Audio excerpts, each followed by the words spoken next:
कुछ लोग हैं जो ऐसा करते हैं, आपके टच में आए हैं? हाँ बिल्कुल करते हैं, काफ़ी लोग इस चीज़ को करते हैं, मीडियमशिप को, लेकिन हर किसी का करने का तरीका डिफरेंट होता है। लेकिन जेन्युइन सोर्सेज बहुत कम है इस चीज़ के। लेकिन जब क्लाइंट इस चीज़ को फील करता है, जैसे मैम एक बार ना थोड़ा प्रोसेस समझते हैं इसका। ठीक है। सपोज मैं आपका एक क्लाइंट हूँ और मैं आपके पास आया हूँ कि मुझे फलानी स्पिरिट से मेरी लाइफ में कोई था, उनसे बात करनी है। हाँ। नेक्स्ट आपका प्रोसीजर क्या होता है, पूरा एक बार स्क्रैच से बताओ। मैं तो ये बोलती ही नहीं हूँ कि मुझे बताओ कि आपको किससे बात करनी है। अच्छा, ठीक है। तो जब मेरे पास कोई क्लाइंट आता है तो ऐसा भी नहीं है, बहुत बाय गॉड्स ग्रेस बहुत सारे क्लाइंट्स हैं, तो ऐसा नहीं है कि आप उनको इंस्टाग्राम पे जाके स्टॉक कर आ जाओगे, ठीक है, और लिमिटेड अमाउंट ऑफ इन्फॉर्मेशन होगी या जो भी है। तो मैं उनको बोलती हूँ ना, मुझे आप अपनी कोई प्रॉब्लम बताओ, मेरे को कुछ भी नहीं बताओ। तो मैं उनसे वो जैसे बैठ जाते हैं, मैंने अपनी कैंडल लाइट करी या दिया लाइट करा, ठीक है, एक पीस के मोड के अंदर आए, मैंने उनसे परमिशन लिया कि आप मेरे को, इसमें वैसे कई तरीके होते हैं करने के, मैं कई तरीके करती हूँ, लेकिन अभी मैं आपको बताती हूँ आकाशिक रिकॉर्ड्स के बारे में, ठीक है। तो मैंने अपने क्लाइंट से परमिशन ली, पर वही क्लाइंट होना चाहिए। अब ऐसे नहीं कि कोई अपने भाई के लिए करा रहा है, कोई अपनी बहन के लिए करा रहा है, नो, वो क्लाइंट मेरे सामने होने चाहिए, वीडियो कॉल पे होने चाहिए या फिर इन लाइव इन पर्सन होने चाहिए, ठीक है, और उनकी मुंह से उनकी परमिशन जो है वो देंगे मेरे को। तो जब मैं पूरी वो प्रेयर पढ़ती हूँ प्रोटेक्शन करने के बाद, वो हिंदू मंत्राज हैं जो ये वाली जो प्रेयर है ये एक हिंदू निकली थी, पर हम इंडियंस आपको पता है हम कुछ प्रिजर्व कर नहीं पाते हैं, ठीक है। फिर इस एक लिंडा हावे मैम है, इन्होंने इस प्रेयर को प्रिजर्व करा, सिंप्लीफाई करा एंड वापस ही आई, क्योंकि पहले इसको हम एक तरीके से भृगु संहिता के नाम से जानते थे हिंदुइज्म के अंदर, ये इससे काफ़ी मिलता जुलता है, लेकिन एक अभी एक आशिक रिकॉर्ड्स है। हर चीज़ को जैसे करने के कई सारे तरीके होते हैं, लेकिन ये सबसे ज़्यादा सिंप्लीफाइड तरीका है, Akashic record. Akashic records. Okay. तो जैसे क्लाइंट की परमिशन ली, अब क्लाइंट ने मुझसे मैंने उनसे नाम बोला, तो उनका जो लीगल डॉक्यूमेंट पे जो उनका नेम है, जैसे रेशम काम्बोज, ठीक है, तो मैंने रेशम काम्बोज से परमिशन ली, उन्होंने येस बोला, तो फिर मैंने उस प्रेयर को करना स्टार्ट करा। अब मैं उनको बोलती हूँ कुछ भी नहीं बताना आपको, लिटरली कुछ भी नहीं बताना। तो जैसे ही उनके रिकॉर्ड्स ओपन हुए तो मैं अपनी आइज़ क्लोज करती हूँ। अच्छा, पहले तो मुझे सिर्फ आइज़ क्लोज करके दिखता था, अब मेरे को आइज़ ओपन में भी दिखना, फील, सुनना स्टार्ट हो गया है। तो जैसे मैंने अपनी आइज़ बंद करी, लेट्स से फॉर एग्जांपल, तो मुझे कुछ विजन्स दिखते हैं, कोई या तो हर किसी का डिफरेंट होगा। जैसे अब ये जो मेरे पास पर्टिकुलर पर्सन आया है, किसी को बात ही करनी है अपने उनके फादर नहीं रहे लेट्स से, ठीक है, तो वो अपने आप ही उनके फादर दिख जाएंगे, तो मैं बोलूँगी अभी कुछ नहीं बताओ, तो मैं पहले उनका हुलिया वगैरह जैसे भी थे वो मैंने उनको डिस्क्राइब करा, ठीक है। अच्छा, आप ये कह सकते हो कि किसी के नाम से थोड़ा बहुत हिंट हो जाएगा आपको कि चलो ये मराठी है या ये पंजाबी है, तो वो कैसे दिखते होंगे, लेकिन कई बार बिल्कुल उससे ऑपोजिट भी चीज़ें दिखी हैं जो मैं खुद बताते हुए सोचती हूँ कि ये लॉजिकल माइंड कई बार एक करने की कोशिश करता है, लेकिन इसके अंदर ना आप ऐसे ट्रांस के अंदर होते हो कि आपके मुंह से वो नहीं निकलता जो आपकी बॉडी बोलना चाहती है, वो निकलता है जो वो एनर्जी बोलना चाहती है। तो मैंने जैसे पूरा उनको डिस्क्राइब कर दिया, तो क्लाइंट ना वहीं एक बिलीफ के अंदर आ जाता है, हाँ, एंड वो उसी मोमेंट से ना कई बार तो रोना या ऐसे भी इमोशंस उनके स्टार्ट हो जाते हैं कि हाँ ये मेरे डैडी हैं या मेरे जो भी। तो वहाँ से क्लाइंट का सबसे पहला ट्रस्ट बनता है, एंड कई बार तो स्पिरिट ऑटोमेटिकली बोलना स्टार्ट कर देता है, और कई बार वो क्लाइंट वन बाय वन अपने जैसे डैडी से बात करना चाहते हैं। पर एक इंटरेस्टिंग चीज़ आपको बताती हूँ, इसके अंदर ना हम स्पिरिट को बुला के, जैसे कई लोग ये भी कह सकते हैं कि आप परेशान कर रहे हो स्पिरिट्स को बुला के, ठीक है, क्योंकि उनको अलग दुनिया में उसके बाद जाना होता है और उनको ऐसे भटकाना नहीं चाहिए। तो इसका सबसे अच्छा तरीका ये है जो मैं इस टाइम पे कर रही हूँ, बहुत और होंगे बट मैं अपना तरीका जानती हूँ। इसके अंदर मैं किसी स्पिरिट को धरती पर नहीं बुलाती, ठीक है, कि मैं उनको बुलाऊँ, वो परेशान हो, उनकी आत्माएँ भटकें, नो। इसके अंदर ना आप मतलब मैं एक अलग डायमेंशन ऑफ एनर्जी में जाती हूँ और वो एक अलग डायमेंशन ऑफ एनर्जी पे जाते हैं, जिसको बोलते हैं 7th रेम ऑफ हेवन, ठीक है, एक 7वीं लेयर है जिसके अंदर हम एक ऑल्टर्ड स्टेट ऑफ कॉन्शियसनेस के अंदर होते हैं, और वो स्पिरिट भी वहाँ पे होता है, उसकी एनर्जी, चाहे उसने रीबर्थ ले लिया हो, लेकिन उसकी एनर्जी वहाँ पे होगी। इतनी रियल कॉन्वर्सेशन होगी ना शायद कि आप फ़ोन पे भी इतनी रियल कॉन्वर्सेशन नहीं कर सकते। तो वो जैसे मैं क्लाइंट हूँ, अगेन मैं अपने क्वेश्चंस आपसे पूछूंगा, आप उनसे पूछोगे, या उस टाइम के लिए वो आपकी बॉडी में है और नहीं, मेरी आपके मुंह बॉडी से आंसर मेरी बॉडी में नहीं है वो उस टाइम पे। ऐसे एक रेयर केस सिनेरियो में हुआ है जहाँ पे स्पिरिट बहुत क्लोज टू माय बॉडी था, ठीक है, पर ऐसा नहीं है कि स्पिरिट मेरे अंदर आ गया। ऐसी भी प्रैक्टिसेस होती हैं, नो डाउट ऐसी भी प्रैक्टिसेस होती हैं, लेकिन अगेन ये बहुत ही सेफ प्रैक्टिस है। तो इसके अंदर जैसे स्पिरिट की जो एनर्जी है, जो मैं बोलती जा रही हूँ, मेरे को 2 लैंग्वेजेस आती हैं, एक हिंदी और एक इंग्लिश, लेकिन इतनी बार ऐसा हुआ है कि मैंने तेलुगु लाइंस पूरी पूरी बोली हैं और मेरी क्लाइंट मेरे को बोल रही है कि मैम आप तेलुगु जानते हो, मेरे को खुद ही नहीं पता। और एक बारी तो इतना, मतलब मैं अपनी मम्मी की रीडिंग कर रही थी, मम्मी के रिकॉर्ड्स रीड कर रही थी और मैं ट्राइबल लैंग्वेज, तो मम्मी ने क्या करा कि जैसे ये होता है ना अपना वॉइस रिकॉर्डर, मेरी आंखें बंद थी, उन्होंने वो ऑन कर लिया एंड उसके बाद मैंने वो सारी चीज़ें टाइप करके उसका ट्रांसलेशन ढूंढा। वो एक ट्राइबल लैंग्वेज थी जो एक मैसेज देने की कोशिश कर रही थी। तो जब आप अभी आपने बोला कि आप एक 7th लेयर पे जाते हैं उस एनर्जी से लिंक करने के लिए, तो जो आपके क्लाइंट है आप उनको physically at the same time reply कर सकते हो whatever he is asking? Same time पे हम रिप्लाई कर सकते हैं, बिल्कुल रिप्लाई कर और सकते हैं। आप उस टाइम होश में रहते हो, आप अपने सेंसेस में रहते हो, या आप एक अलग डायमेंशन में रहते हो? देखो ये डिपेंड करता है कि कितना इंटेंस टॉपिक है, कितनी इंटेंस एनर्जी है। एक बारी का एक एग्जांपल बताऊं आपको? हाँ, एग्जांपल। जैसे एक मेरी क्लाइंट है, वो मेरे पास आई तो उनके घर में किसी को एक इशू रहता था, ठीक है, कि वो बहुत ही डिफरेंट बिहेव करते थे नॉर्मल लोगों से, ठीक है, और वो बहुत ही बुरा जैसे कर्स वगैरह करते रहते हैं ना ऐसे। तो अगेन उसने ये कुछ नहीं बताया था, वो उसकी एक वन ऑफ द मासीज थी कि घर के अंदर बहुत ही ज़्यादा कलेश एंड ऑल दैट स्टफ रहता था। तो उसने अपने रिकॉर्ड्स ओपन करवाए और उसने कुछ क्वेश्चन भी नहीं पूछा था। आप बिलीव नहीं करोगे कि एक इतना खतरनाक सा फेस, जैसे हम हिंदी मूवीज में जैसे चुड़ैल वाला दिखाते हैं ना प्रॉपर, ऐसे मेरे फेस के आगे, और उसने मेरे फेस को लाइक लिटरली ऐसे कर लिया कि ये रीडिंग मेरे को नहीं करनी।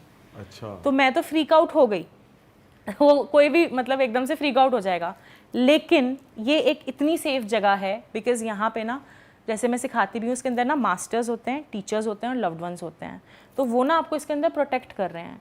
और आकाशा का सबसे पहला ये रूल होता है, फियर नॉट, रेजिस्ट नॉट, जज नॉट, कि हमें फियर तो करना ही नहीं है क्योंकि यहाँ पे इतनी सेफ जगह है ना कि आपको कुछ नहीं होगा। सबसे पहली बात, रेजिस्ट नॉट, जो दिख रहा है ना, जैसे कि अगर आपको ऐसे दिखना है कि क्रोकोडाइल आ रहा है आपको खाने या वॉटेवर, तो आपको डरना नहीं है क्योंकि वो चीज़ एक ऑल्टरनेट यूनिवर्स में हो रही है, अब वो आपको कोई हार्म नहीं करेगी। फिजिकली कोई हार्म नहीं। हैरी पॉटर देखा है आप में से किसी ने? हाँ। उसमें हैरी पॉटर के अंदर ना लिटरली एक ऐसा दिखाते हैं कि वो मतलब या तो पास्ट को जाके देख रहा है, एक चोगा सा उसने पहना हुआ है ट्रांसपेरेंट वाला, या फिर फ्यूचर को जाके देख रहा है, तो वहाँ पे कोई हैरी को भी नहीं देख पा रहा लिटरली। तो एक ही ऐसे है कि मैं वहाँ पे बिल्कुल सेफ हूँ, जैसे 3D मूवी देखने गई हूँ, ठीक है, मुझे कुछ नहीं हो रहा वहाँ पे।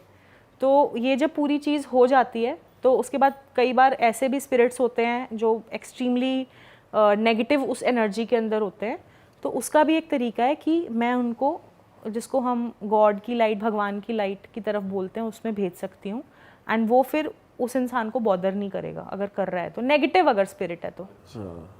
आप वहाँ वो कंटिन्यू करो ना जब। हाँ, तो वो लेडी बिल्कुल मेरे फेस पे ऐसे मेरे को लगा जैसे कि पता नहीं क्या हो गया, मतलब चिपट गई या व्हाटएवर। तो उसने बोला कि अगर तुमने इस घर को बचाया या अगर तुमने इसके इस कर्मा के अंदर अगर तुमने कुछ भी इंटरफेयर करा किसी तरीके से तो देन यू आर गॉन, मतलब एक तरीके से। तो then I can't do anything, मैं किसी और के कर्मा के अंदर इंटरफेयर नहीं कर सकती। मैंने उससे काफ़ी माफ़ी मांगी, क्लाइंट के भी। अच्छा, मैं क्लाइंट को बोलती हूँ आप माफ़ी मांगने को तैयार हो।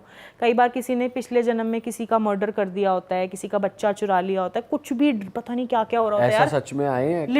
लिटरली जैसे कई बार ऐसे क्लाइंट्स का ऐसा भी होता है कि उनको बेबी नहीं हो रहा है, ठीक है, उनके सब कुछ नॉर्मल है, रिपोर्ट्स एंड एवरीथिंग नॉर्मल, तो ऐसा पता चलता है कि उन्होंने अपने पास्ट लाइफ के अंदर कुछ ऐसा करा था, अपने बच्चे को अबैंडन कर दिया था। तो अभी ये आई थिंक परसों की रीडिंग के अंदर ये वाला आया है, तो अबैंडन कर दिया था, तो दैट्स द रीज़न कि उनको इस लाइफ टाइम में बेबी नहीं आ रहा। तो अगर वो हम उस बेबी के स्पिरिट से जाके फॉरगिवनेस मांगते हैं, जैसे कई बार लोग अबॉर्ट भी कर देते हैं, तो कई बार क्या होता है वो बच्चे की एनर्जी उसको नहीं पता, वो तो तैयार था इस दुनिया में आने के लिए, तो वो अपने उस घर में रह रहा होता है। हाँ, बट ये ना कुछ बुरा नहीं करना चाहते आपके साथ, ये तो खुद बेबस होते हैं। जैसे कहा जाता है कि अगर जब मर जाते हैं तो आत्मा को मुक्ति मिल जाती है, राइट, स्पिरिट को मुक्ति मिलना जो कहते हैं, तो उसके बाद भी आप कम्युनिकेट कर सकते हो या फिर वो चीज़ हर अलग चीज़ है? आत्मा को तो मुक्ति नहीं मिलती। अच्छा, ठीक है, जैसे किसी ने भगवान जी का कॉन्ट्रैक्ट ख़त्म करा, भगवान का, अल्लाह का, गॉड का कॉन्ट्रैक्ट ख़त्म करा, उसका ये लिखा हुआ था कि हम तो आपको बड़ी अच्छी लाइफ देंगे, उसकी लाइफ में इतनी प्रॉब्लम्स आ गई कि उसने सुसाइड कर ली, उस क्लाइंट ने। हाँ। तो उसने भगवान जी के कॉन्ट्रैक्ट के साथ धोखा करा, गलत करा, तो अब उसको मुक्ति नहीं मिलेगी क्योंकि उसके लिए नया जन्म ही नहीं तैयार था। बट इसको ऐसे भी तो ले सकते हैं ना कि that was one particular time, right time उसके मरने का। ये भी कह सकते हैं, बिल्कुल कह सकते हैं, लेकिन उसने जान, फिर भी उसके पास ऑप्शन थी जीने की, लेकिन उसने फिर भी अपने खुद की जान ली। ठीक है, तो ये जो एनर्जी है एनीवे मतलब आपने वैसे भी सुना होगा कि वैसे भी अगर किसी के माइंड में, मैं एक मैसेज देती हूँ कि नेगेटिव थॉट्स आते हैं ना, सुसाइडल थॉट्स आते हैं, तो ऐसा बिल्कुल भी मत करना, क्योंकि इसके बाद की जो दुनिया है उसके अंदर आप इतना भटकोगे। एंड कुछ इस तरीके के भी हमारे इंडिया में लोग प्रैक्टिसेस करते हैं कि उन स्पिरिट्स को फिर पकड़ के ना ऐसी प्रैक्टिसेस करवाते हैं कि ब्लैक मैजिक टाइप्स कराते हैं जिसके अंदर स्पिरिट बेबस है। ठीक है, तो ऐसा बिल्कुल भी मत करना, क्योंकि ये लाइफ को ही बेटर कर लो, वो ज़्यादा अच्छा है रादर देन उस हेल के अंदर जाने का। क्योंकि इन स्पिरिट्स को पता ही नहीं होता है कितनी लाइफ टाइम में कैद है, इनको सन ही नहीं पता चलता कि कौन सा सन चल रहा है। अगर आप उनसे पूछोगे तो वो बोलेंगे ये सन चल रहा है, ईयर मतलब। All right. पर जो आत्मा जैसे मुक्त हो चुकी है, उनसे भी आप बात कर सकते हो? उनसे भी बात कर सकते हो, उनका एक कॉन्शियसनेस का स्टेट होता है। अब मैं भी एक कॉन्शियसनेस के स्टेट के अंदर जाके ही उनसे कम्युनिकेट कर रही हूँ।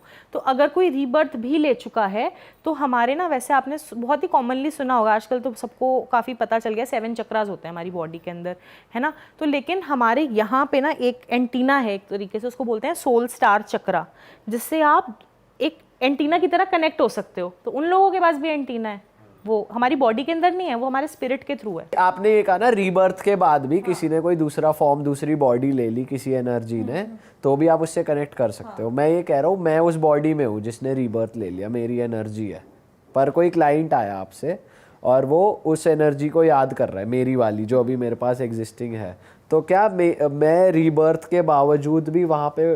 हाँ बिल्कुल, एब्सोल्युटली। तो जो प्रेजेंटली मैं हूँ, जो मैं अपना काम कर रहा हूँ, वो करता रहूंगा या करते रहोगे? और अभी आपने सुना होगा कैसे कभी होगा? विविड ड्रीम्स आ रहे हैं आपको, कभी देखे हैं? ऊट पटांग सपने आते हैं, विविड ड्रीम्स आते हैं, कई बार ऐसा लग रहा है सीढ़ियों से हम गिर गए, गिर के उठे हैं। ये क्यों हो रहा है? जर्क्स आ जाते हैं, क्यों हो रहा है ये बताओ? क्यों होता है? इसीलिए होता है क्योंकि कोई ना कोई एनर्जी किसी ना किसी लाइफ टाइम से आपको कनेक्ट करने की कोशिश कर रही है।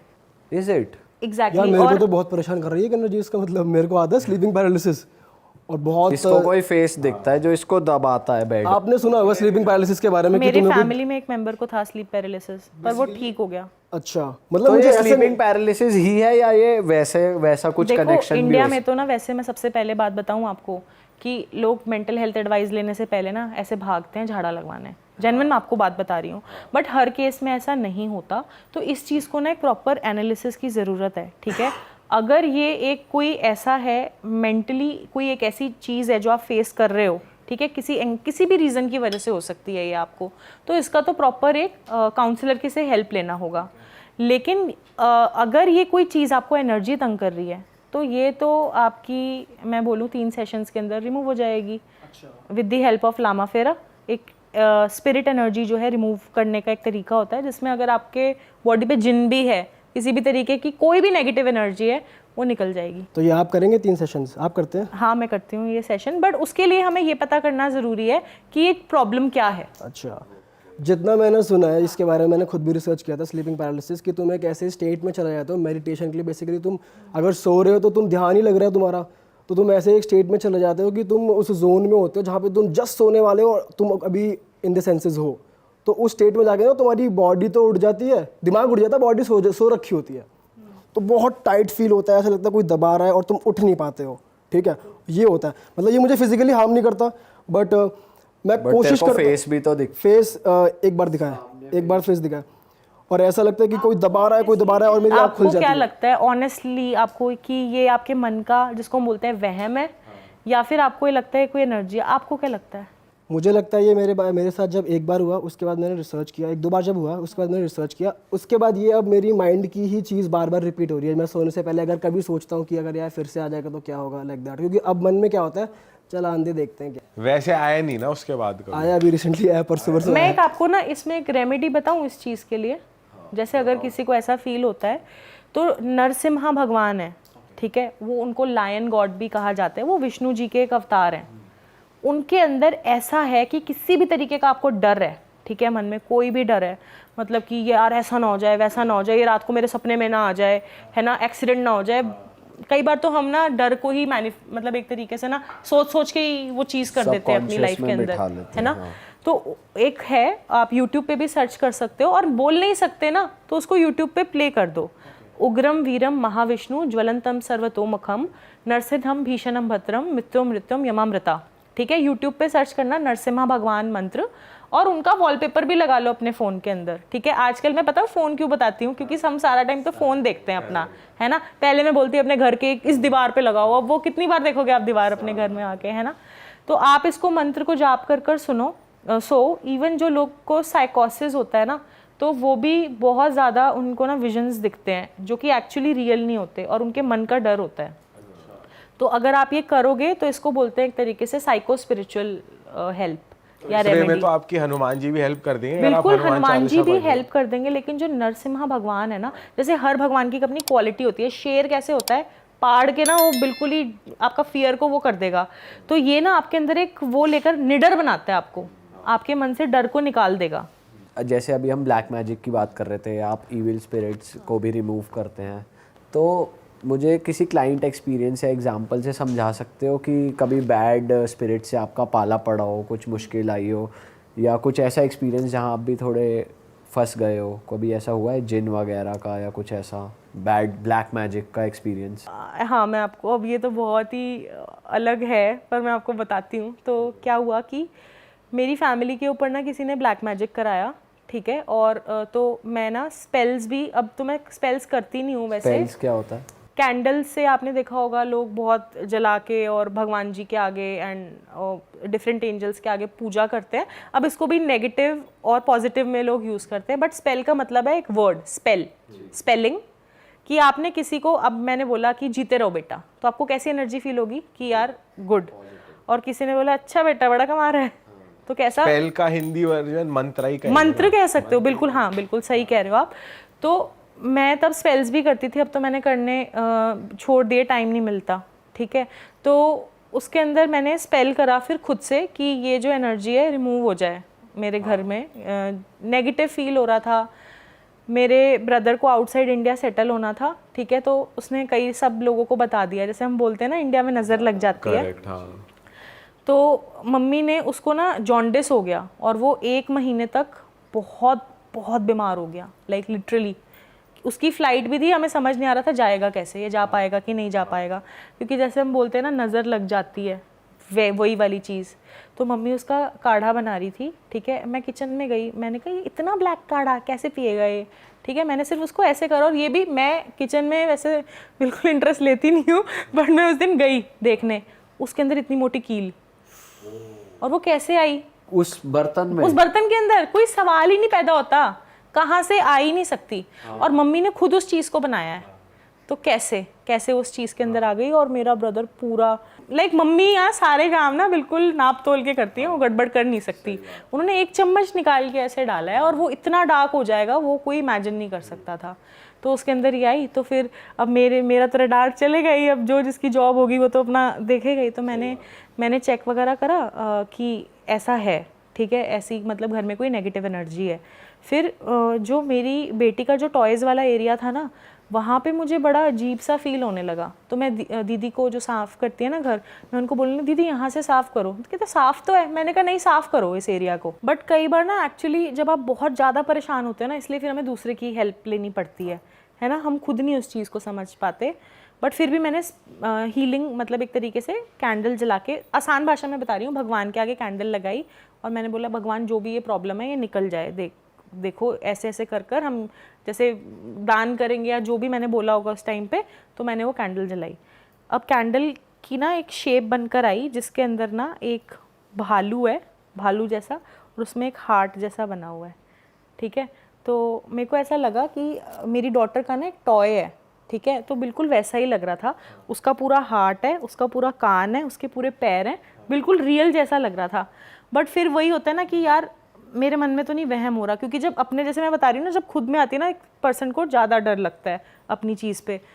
तो मैंने अपनी एक स्टूडेंट को उसकी फ़ोटो भेजी, मैंने कहा आपको क्या लगता है कि ये क्या है?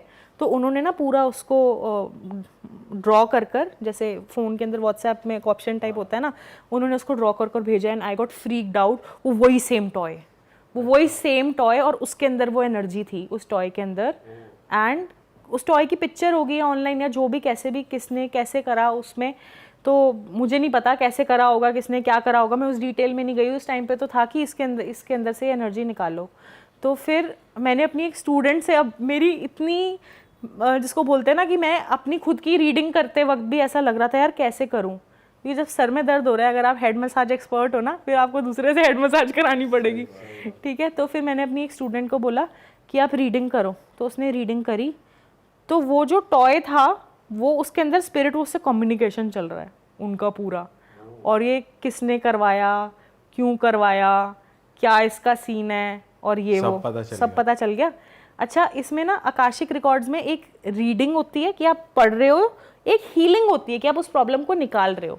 अब मेरी स्टूडेंट ने ना सिर्फ रीडिंग तक का कोर्स किया था मुझसे, उसने हीलिंग वाला कोर्स नहीं किया हुआ था अभी। तो मैंने उसको फिर भी गाइड करा कि ऐसे हील करो, ऐसे हील करो। तो स्टॉय ने बोला कि नहीं मैं तो बहुत अच्छी हूँ, मैं तो ना रेशम मैम के घर में अच्छा करने के लिए आई हूँ, बट मेरे को ना गुमराह कर दिया गया था, मुझे मत भेजो यहाँ से, मत भेजो। तो मेरी स्टूडेंट कहती है मैम नहीं, ये अच्छी टॉय है, ये आपको ब्लेस करेगी। वो टॉय उसका पोपट बना रही है आकाशा के अंदर, लिटरली लाइक, क्योंकि उनको भी पता है ना, नई सीखी है वो लड़की, ठीक है। तो कोई चंट एनर्जी है। हाँ, और भेजी भी किसी चंट नहीं थी। आपको पता चल गया? वो तो चल गया पूरा पता, वो तो उसने मेरे को पूरा बताया कि मेल है या फीमेल है। किसने भेजी थी? आपके बहुत क्लोज लोग हैं? फैमिली मेंबर ने ही भेजी थी। फैमिली वाले ही करते हैं ऐसा। हाँ, तो इंडिया में तो ये बहुत होता है यार, और मैं इसको अप्रिशिएट भी नहीं करती ऑनेस्टली। मैं बताऊँ, ये पूरा ब्लैक मैजिक एंड एवरीथिंग, मैं इसके बिल्कुल भी समर्थन के अंदर नहीं हूँ, क्योंकि ये ना आप अपने कर्मा खराब कर रहे हो किसी की लाइफ को इतना परेशान कर कर, ठीक है। एंड मेरे को ऑनेस्टली ऐसा लगता है कि जो अगर मैं किसी की प्रॉब्लम ले रही हूँ ना, तो समहाउ मैं भी उनके कर्मा में इंटरफेयर कर रही हूँ, तो मैं भी एक लिमिट तक ही हेल्प कर सकती हूँ, उसके आगे की जर्नी उनकी ही है। कमिंग बैक टू योर, हाँ, हम क्या बता रहे थे? वो हाँ, पोपट बना रही थी। तो वो पोपट बना रही थी, तो उसके बाद उसने बोला कि नहीं मैम, मैंने सोचा कि फिर मैंने किसी और से सजेशन लिया, जिसको बोलते हैं ना क्रॉस चेक, एक सर हैं, उनसे मैंने बात करी।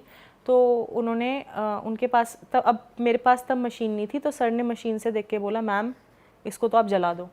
बिल्कुल उन्होंने ऐसे बोला, मैम इसको तो आप जला दो, इसके अंदर तो इतनी बुरी एनर्जी है, ठीक है, लेकिन अगर मैं जला दूंगी तो कहीं और उड़ के कहीं पे भी जाएगी एनर्जी। तो फिर मैंने कैसे करके हिम्मत करी यार, मैं नहीं बता सकती। और मैंने वो जो एक्सपीरियंस उस दिन करा, उस दिन पता नहीं क्या आंख बंद करके, मेरे को इतना रियल एक्सपीरियंस था ना वो, कि जिसको बोलते हैं ना इंसान को शिवरिंग हो जाती है।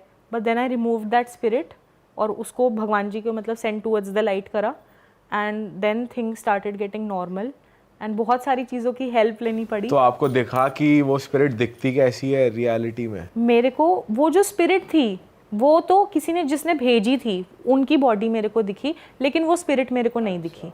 पर हर केस में डिफरेंट होता है, कईयों में आपको स्पिरिट दिख जाती है, कईयों में नहीं दिखेगी आपको स्पिरिट, हर एक्सपीरियंस डिफरेंट है। वैसे कॉन्सेप्ट समझाओ एक बार, कि जैसे लोग कहते हैं कि अलग अलग टाइप के भूत होते हैं, जिन, छलावा, ऐसा कुछ होता है क्या? मतलब हाँ बिल्कुल होते हैं, अलग अलग तरीके के, जैसे इंसान है अलग अलग तरीके के, फिर तो भूत भी होंगे। स्पिरिट्स होती हैं। और आपने जिनसे पाला पड़ा है वो बताओ।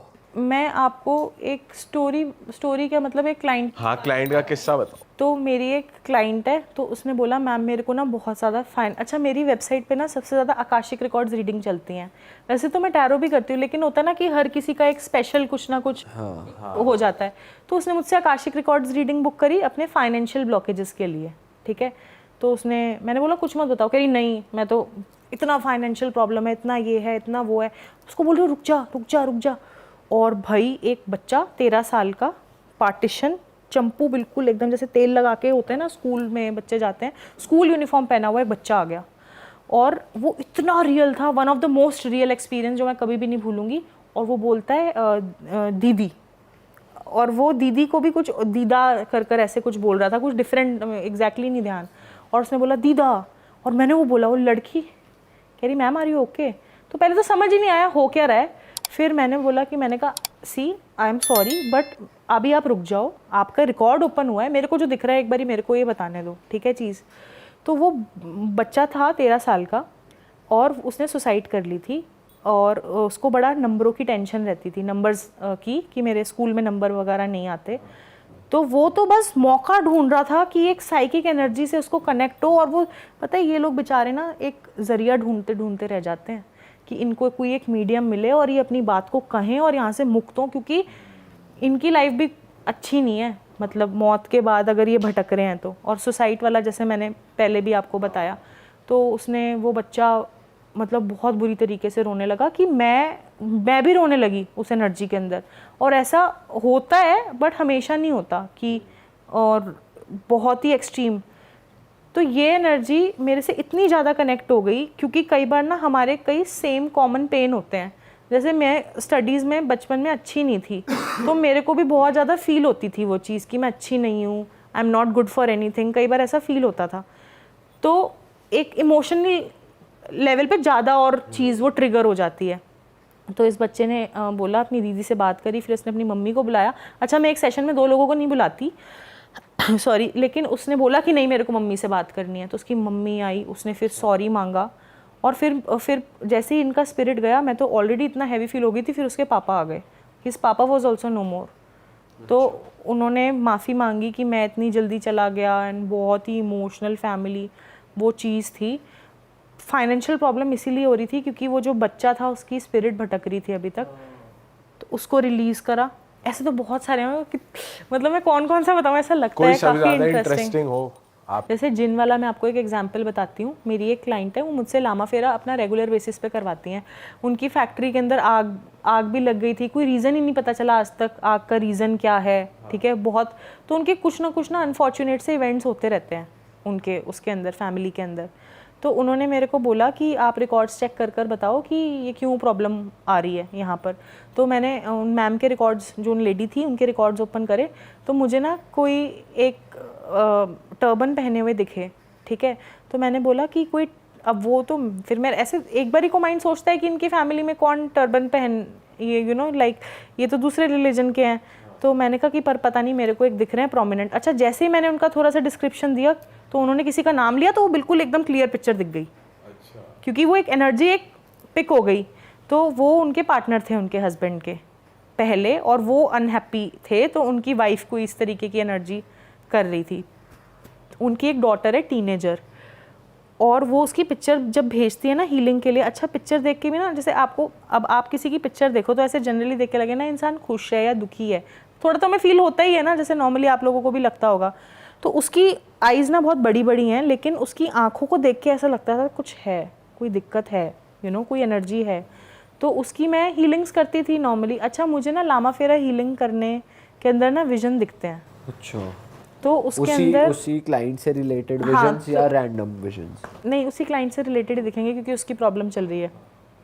तो मैंने उसकी हीलिंग करी। हीलिंग करने के बाद मेरे को लाइफ में पहली बार ऐसा हुआ कि मुझे एक जिन दिखा, लाइक, और वो जिन कैसे, ऐसे नहीं जैसे अपन अलादीन वगैरह में दिखाते हैं, ऐसी कोई चीज़ नहीं थी। वो एक बड़ी ही अजीब सी चीज़ थी, बहुत ही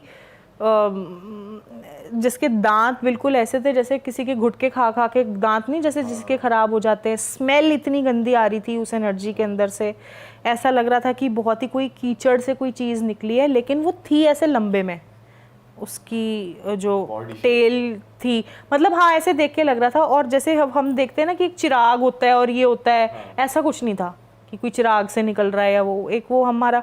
तो इससे ना एक चीज़ पता चलती है कि माइंड हमारी जो चीज़ें फिक्शनल देखता है ना, तो ये ज़रूरी नहीं है कि यही चीज़ें ऐसी दिखती होंगी, वो हमारे मन ने बनाई हैं।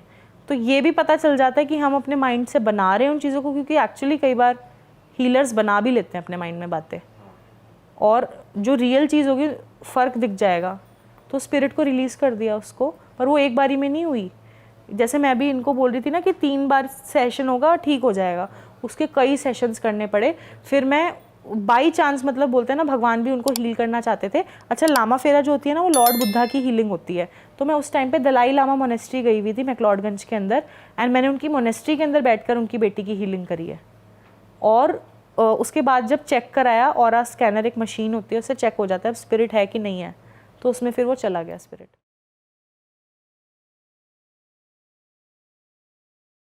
लड़का था मामा के, 2 लड़के और 1 लड़की थी।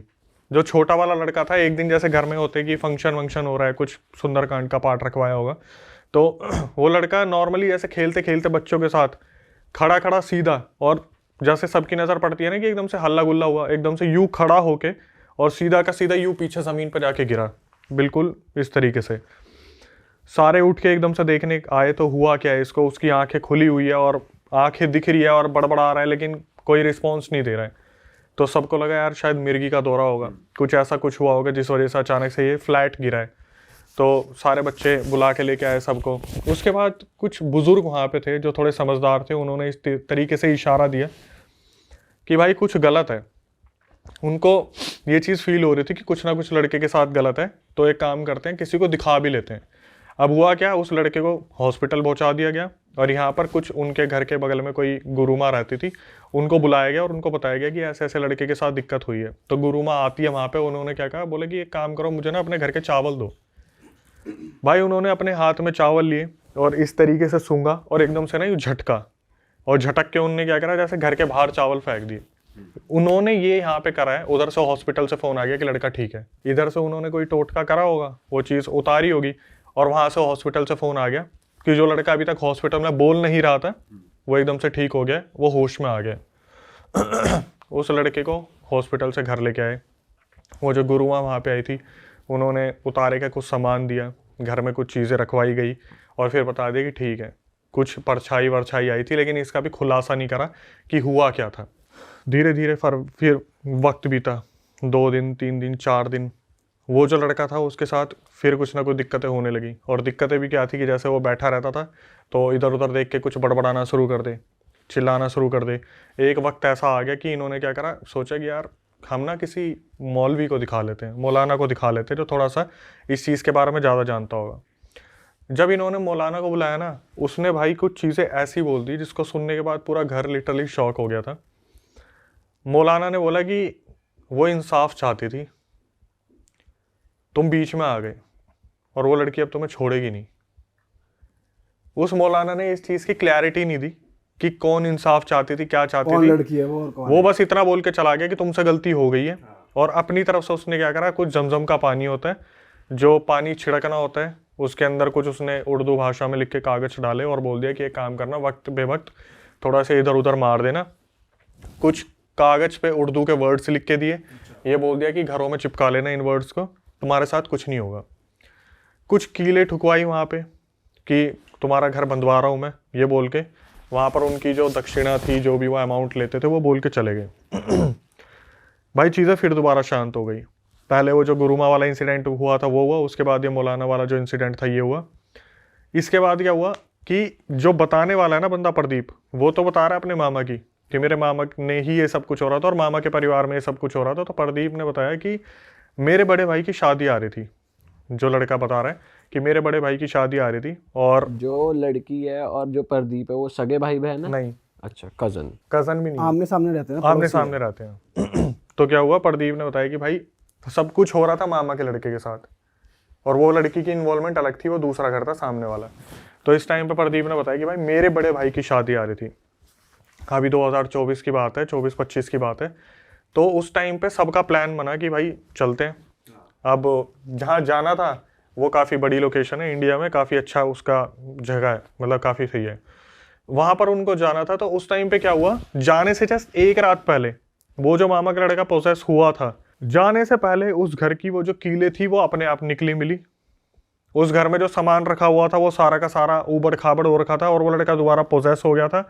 और उसने पता नहीं क्या सोच के घर वालों के सामने बोला जाने से एक रात पहले कि अगर तुम मुझे उस गांव में लेके जाओगे तो किसी को वापस नहीं आने दूंगी। अच्छा, लड़के ने ये चीज बोली, अगर उस गांव में लेके जाओगे, मतलब उस गांव में हो सकता है कोई उतारा करने वाला हो, कोई सुप्रीम पावर हो, या वहां पे शादी के टाइम पे कोई आने वाला हो। उस लड़के को पता चल गया था, मामा के लड़के को, कि अगर तुम मुझे वहां लेके जाओगे तो मैं वापस नहीं आने दूंगी। लड़का बोल रहे हैं एग्जैक्टली लड़की की आवाज में कि अगर वहां लेके जाओगे तो वापस नहीं आने दूंगी।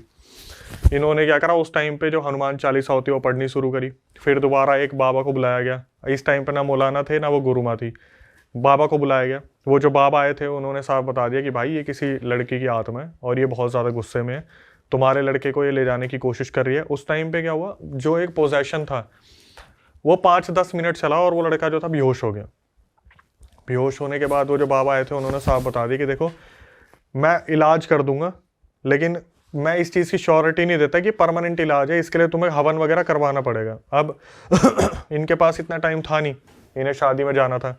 इन्होंने क्या करा, उस बाबा से जो इलाज करवाया बड़े वाले लड़के का, छोटे वाले लड़के का और बड़े वाले लड़का का, किसी एक का इन्होंने इलाज करवा लिया था, जिस पे उस टाइम पोजेशन आया था, शायद छोटे वाले पे आया था, तो छोटे वाले लड़के का इन्होंने इलाज करवा लिया।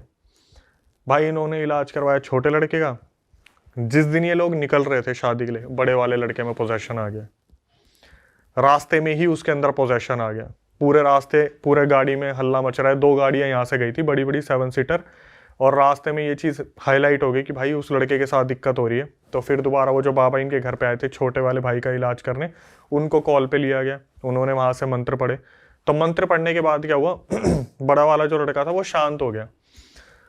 मामा जी ने पूछा कि क्यों हो रहा है ऐसा, मतलब मेरे घर के साथ ऐसा क्यों हो रहा है, मैंने तो किसी का कुछ बिगाड़ा भी नहीं है। बाबा ने बताया कि बेटा हाथ तो तेरा ही है इसमें, बेशक तूने जानबूझ के करा हो या गलती से करा हो, लेकिन मैंने तेरे को बोला भी था कि हवन करवाना पड़ेगा। तुम्हें शादी ज़रूरी थी, तुम शादी अटेंड करने निकल गए, अब तुम्हें पछताना तो पड़ेगा। मामा जी की एक लड़की भी थी जो सबसे अलग है, उसके बारे में अभी कुछ बात नहीं चल रही है। दोनों लड़कों का कुछ ना कुछ सॉल्यूशन कर दिया गया है।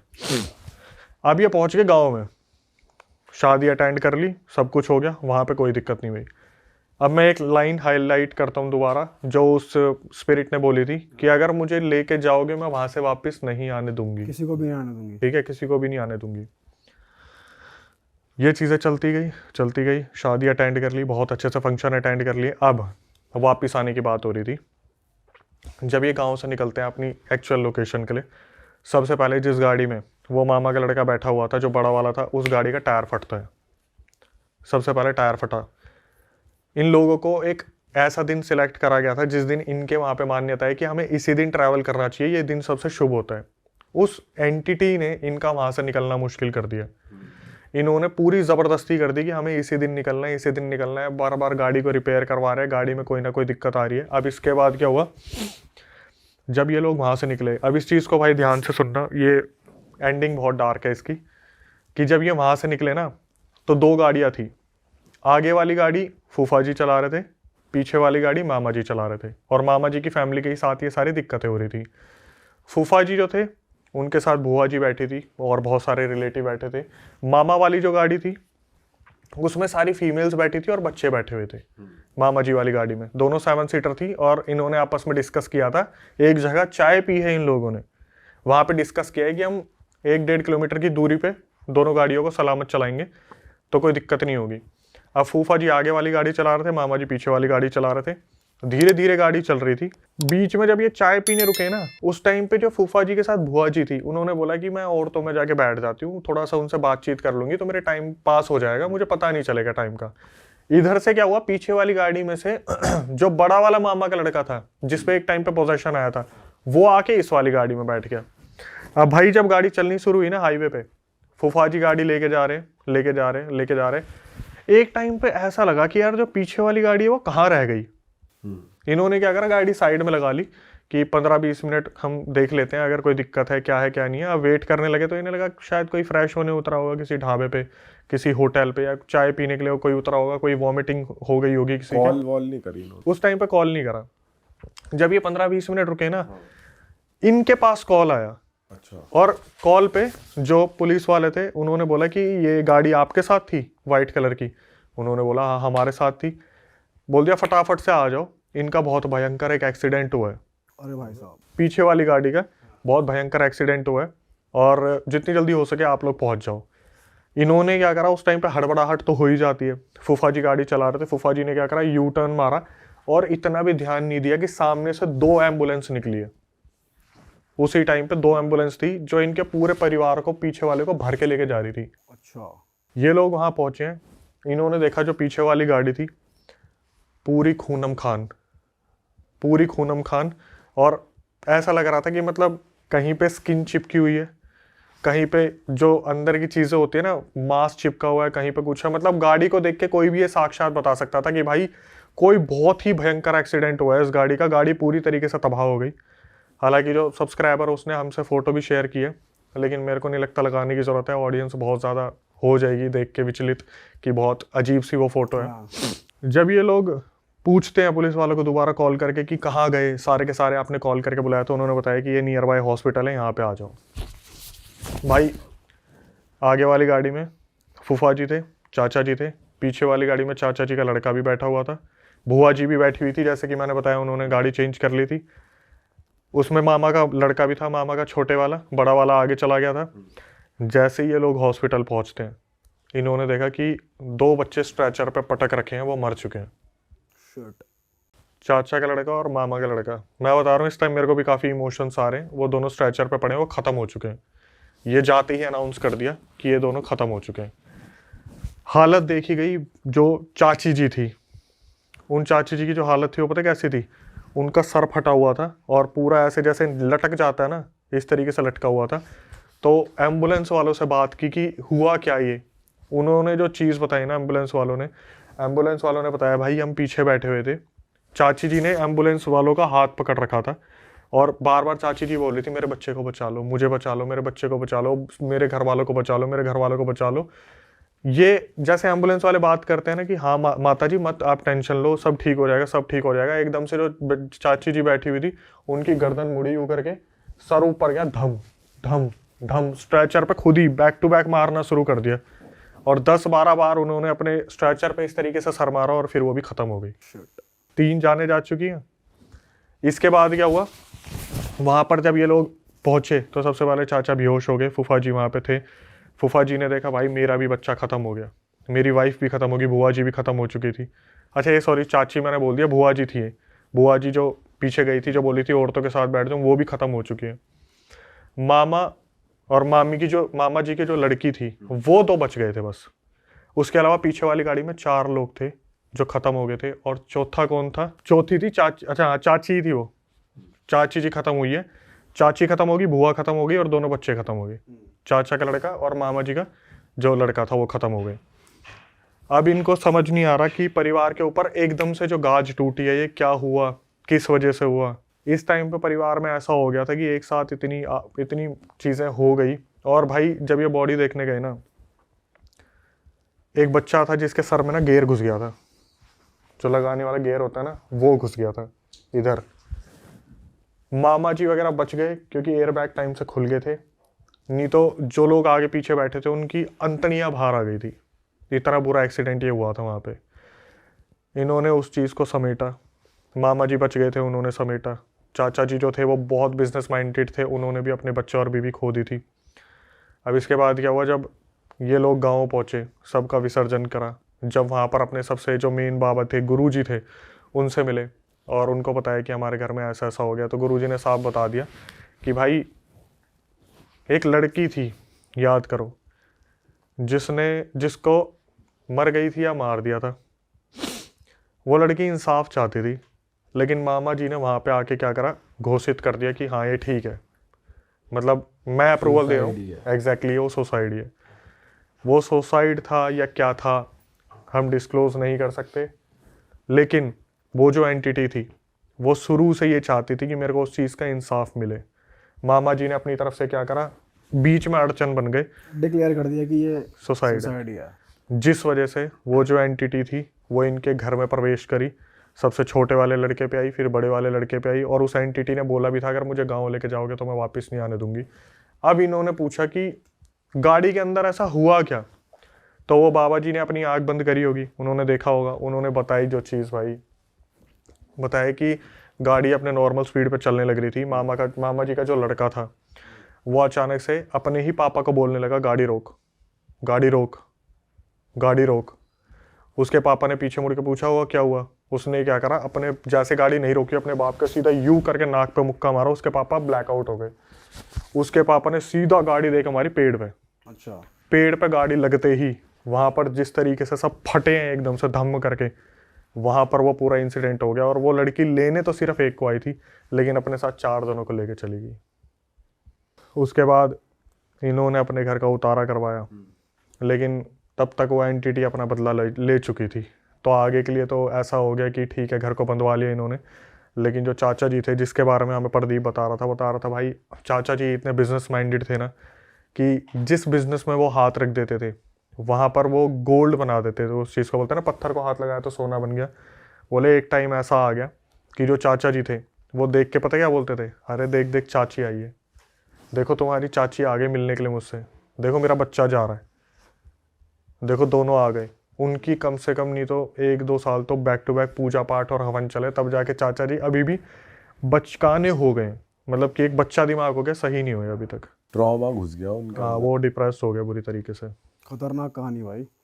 अच्छा भाई, प्रदीप जो है, जो सब्सक्राइबर था, उसके मामा का ये डिक्लेयर करना कि इस घर में ये जो हुआ, ये सुसाइड हुई है, तो वो उनकी इतनी ज़्यादा वो थी कि वो जो कह रहे हैं उस चीज़ की एक्सेप्टेंस हो रही है घर में और वो चीज़ मानी जा रही है। काफ़ी नाम चलता था उनका, अच्छा। काफ़ी बातचीत थी उनकी। और वहाँ जो हुआ उसमें सबसे एक बढ़िया चीज़ पता है क्या थी, जो उस परिवार को बचा गई। जिस परिवार में पूरा कांड हुआ था ना, उन्होंने वो घर खाली कर दिया था उसी टाइम पे, वो वहाँ से चले गए थे, खाली करके चले गए वो, क्योंकि उन्हें पता है आगे जाके कोई ना कोई फड्डा हो सकता है। हाँ। वो वहाँ से चले गए, तो वो स्पिरिट जो थी सीधी की सीधी अपना बदला लेने पहुंची है यहाँ पे। और भाई गुरु माँ, मौलाना, बाबा, चौथे ये थे गुरुजी, जो एक्चुअली में बचा ही नहीं पाए किसी को भी। और ये भी बता नहीं पाए कि क्यों उस लड़की की मौत हुई, सुसाइड थी या क्या थी, इन्होंने पूछा नहीं उनसे। भाई मेरे ख्याल से पूरे इंसिडेंट में लोगों को समझ में तो आ ही गया होगा। बाकी हम इस चीज़ को डिक्लेयर करें वो एक अलग चीज़ है, लेकिन समझ में आ गया होगा कि जब घर वालों को नहीं पसंद था तो फिर क्या ही हुआ होगा।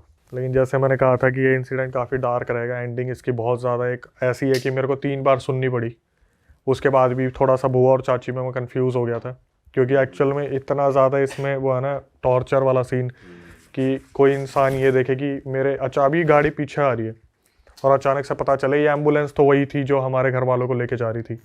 और हॉस्पिटल जाके पता चले कि भाई ये, और फिर बाबा जी के पास पता चले तो कि मामा जी के मुक्का मारा और गाड़ी सीधा पेड़ पे लगी। घर वाले सुन रहे हैं, तो सिर्फ ये चीज़ की एक इतने से स्टेटमेंट की वजह से इतना बड़ा कांड हो गया। थोड़ी लेकिन लापरवाही भी रही इनकी, अगर इनको ये इतना बिलीव ही कर रहे हैं कि ये किसी को दिखा रहे हैं, बाबा को या मौलवी को, और वो ये कह रहे हैं कि मत जाना वरना पूरा, वो जैसे वो आत्मा आती है वो कहती है कि तुम उधर मत जाना वरना मैं पूरा परिवार को ले जाऊंगी, वो भी उन्होंने नहीं सोचा इस बारे में और चले गए सब। वो भी लापरवाही रही। मैं तो सच बताऊँ, मैं तो उस तरफ नहीं देख के ना, मैं तो लॉस को देख रहा हूँ।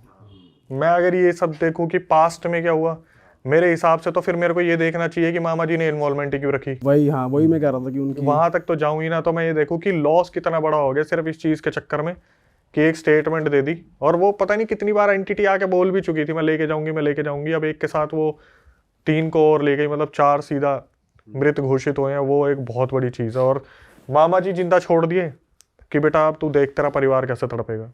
ये भी एक सोचने वाली चीज़ है कि मामा और लड़की को छोड़ दिया, एक बेटा तो आगे वाली गाड़ी में बैठा था, मामा जी जो है वो जिंदा छूट गए कि भाई अब तू देख कि एक्चुअल में होता क्या है जब अपना कोई गुजरता है। तो भाई नेक्स्ट स्टोरी पे चलते हैं। नेक्स्ट स्टोरी कहाँ की है, मतलब किसके साथ हुई है, कुछ बताओ थोड़ा। भाई सेकंड इंसिडेंट अपने यहीं का ही है, आसपास का ही। और जो बताने वाले उनका पूरा नाम तो राजेश है, वैसे उन्हें राज नाम से पुकारा जाता है। तो इन्होंने बताया कि इनके साथ क्या प्रॉब्लम हो रही थी कि जैसे जॉइंट फैमिली में रहते हैं और इनके पिताजी जो हैं वो काफ़ी एक अच्छी पोस्ट पे थे और काफ़ी अच्छा अर्न करते थे, लेकिन जिस तरीके से वो अर्न करते थे ना, उनके आसपास वाले जो इनके रिश्तेदार थे वो चिढ़ा करते थे उस चीज़ से रिलेटेड। घर में कोई ना कोई अनबन रहा करती थी। और सबसे बड़ी जो दिक्कत थी, जो इनके पापा है, राजेश के पापा जो है, इनके खुद के मम्मी पापा बहुत इस चीज़ से चिढ़ते थे कि ये दूसरे भाइयों बहनों को सपोर्ट नहीं करता, खुद के लिए ही सब कुछ करता है।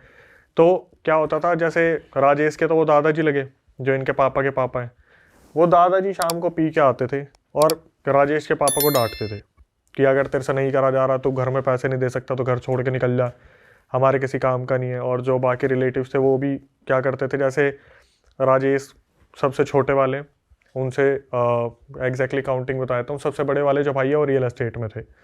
जिनके साथ ये इंसिडेंट हुआ है वो राजेश के बड़े भाई है, मतलब बीच वाले हैं वो वाईफाई के ऑफिस में काम करते थे, ठीक है। और राजेश स्टूडेंट है जिन्होंने हमें ये सब कुछ बताया है। तो हुआ क्या, ये सारे जब निकल जाते थे ना अपने काम पे, तो राजेश की मम्मी को टॉर्चर किया जाता था। जो बगल वाले रिलेटिव्स थे, जो दादा दादी थे, वो टोंट मारा करते थे कि तेरा पति घर में पैसे नहीं देता है, तेरे 3-3 बच्चे पल रहे हैं, हमने भी तो एक टाइम पे उन्हें पाला है, तो एक काम करो तुम घर छोड़ के निकल जाओ, तुम अपना घर बसा लो। अब राजेश जो स्टूडेंट था वो इन सब चीज़ों को देखा करता था कि जब भी ये लोग बैठते हैं शाम को तो इसी बारे में बात होती है कि दादा दादी ने आज इतना सब कुछ बोल दिया, साइड में जो चाचा वगैरह रहते हैं इन्होंने इतना सब कुछ बोल दिया। तो जो राजेश के पापा थे वो एक डिसीज़न लेते हैं कि अब फाइनली हमें इन लोगों के साथ नहीं रहना। और किसी गांव में, एक गांव था, ये 2000 मेरे ख्याल से 21-22 का इंसिडेंट होगा, 22 का ही है शायद, 22 या 23 का। तो उस टाइम पे जो राजेश के पापा है वो एक गांव में जगह देखते हैं और पैसे की दिक्कत नहीं थी उनको, तो वो क्या करते, थोड़े बड़े गज में एक घर ले लेते हैं वहाँ पे। अब इस गांव के बारे में राजेश ने बताया कि भाई जिस गांव के बारे में मैं बात कर रहा हूँ ना, यहाँ पर शुरू से ही इन भूत प्रेत के बारे में बहुत कुछ सुनने को मिला। ठीक है, जैसे कि बोलते हैं कि कुछ इमेजेस और वीडियोस भी हमारे पास आ रखे, अगर आप दिखाना चाहो तो दिखा देना।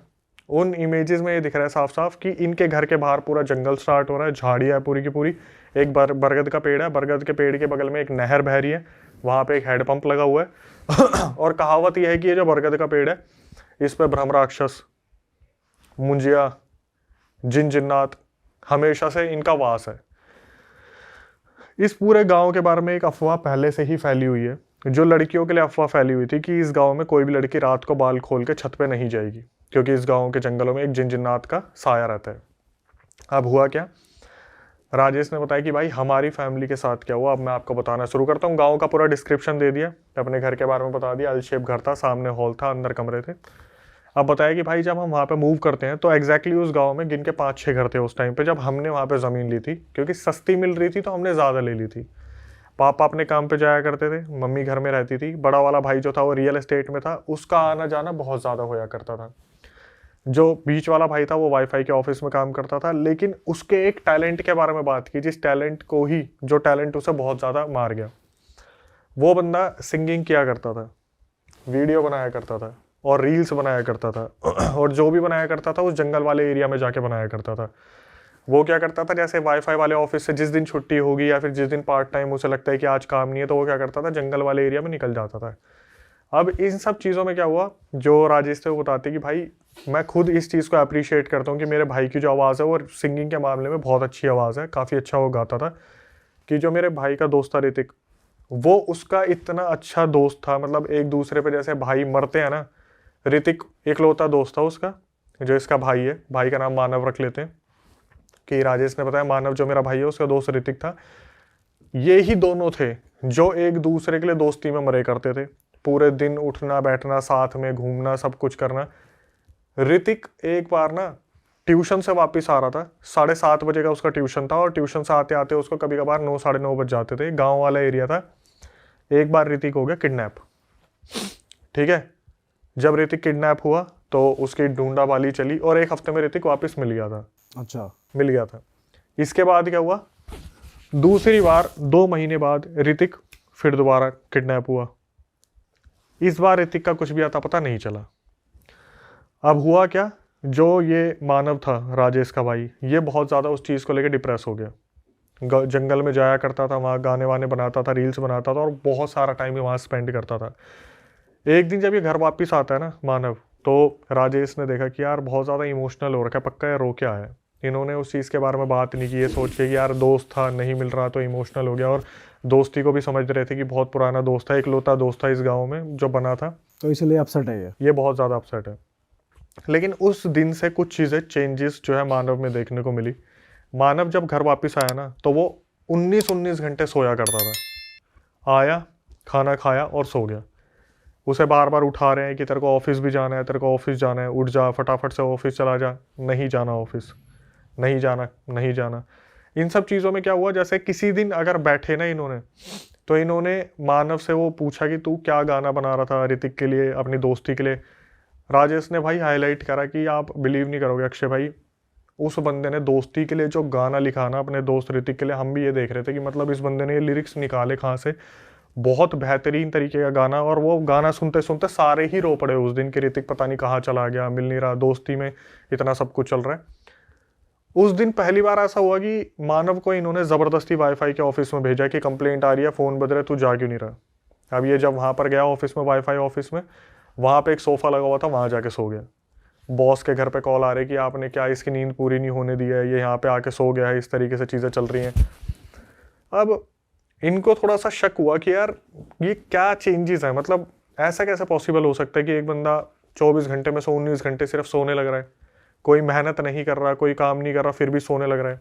तो इन्होंने क्या करा, एक इनके मौसा थे जो मुंबई में कारपेंटर थे, अच्छा। मौसा जी इस टाइम पे इनके घर पे आने वाले थे और राजेश ने आगे बढ़ने से पहले बताया कि भाई जो मौसा जी है ना, उनके साथ पहले ही इतनी सारी चीज़ें हो रखी है मुंबई में, क्योंकि उनकी जो वाइफ है उनके ऊपर वहाँ पे पता नहीं किसी ने काला जादू वगैरह करा होगा, जिसकी वजह से मौसा जी ने 2 साल इतना स्ट्रगल करा है।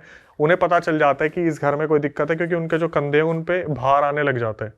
तो मौसा जी जब इनके घर पे आते हैं ना, उन्होंने कदम रखते ही सबसे पहले ये पूछा मानव कहाँ है, खुद से उन्होंने पूछा मानव कहाँ है। तो राजेश ने अपनी तरफ से बताया कि मौसा जी ऐसे ऐसे दिक्कत चल रही है और पता नहीं 19 घंटे सोता रहता है, पता नहीं क्या दिक्कत चल रही है। तो मौसा जी ने बोला कोई नहीं, एक काम करेंगे हम ना बालाजी चलेंगे, ठीक है, टेम्पल होके आएंगे। तो क्या हुआ, अब जैसे घर वाले आपस में बात कर रहे थे इस बारे में कि टेम्पल आएंगे, टेम्पल आएंगे, टेम्पल होके आएंगे, तो उस टाइम पे मौसा जी ने बोला मेरे को मार्केट से कुछ सामान लेके आना है, तो मैं अभी आता हूँ थोड़ी देर में, बाकी तुम देख लो किस तरीके से चलना है, कौन से दिन चलना है।